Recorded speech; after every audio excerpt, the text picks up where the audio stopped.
just a community that people who can share a passion or something that they do and something that they learn to do better on a regular basis. And there are 4 aspects of a community of practice, according to Wenger. The domain, what is it that we're doing? So here we're all interested in education. Who's the community? So within this room we may have several communities. You are people from the foundation, you are people from schools, you are people from districts, so that's your community.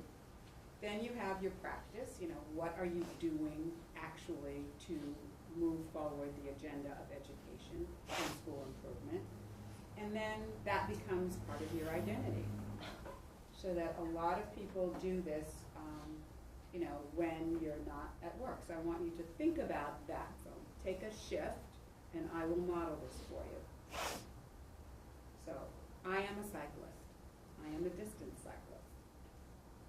I cycle anywhere from 40 to 100 kilometers at a time. And so I am in a group of cyclists.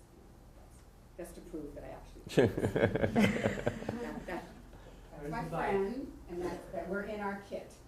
We call ourselves quaddies. We're with quad cyclists. But another group that a cycling group I belong to is Cycling Through History. And we are people who enjoy cycling.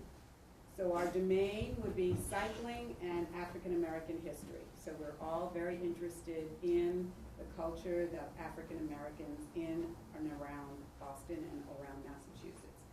So we decided to get together and say, well, while we're cycling all of these distances, wouldn't it be nice to cycle to places that have significance in African American history and encourage other people to cycle and visit these sites?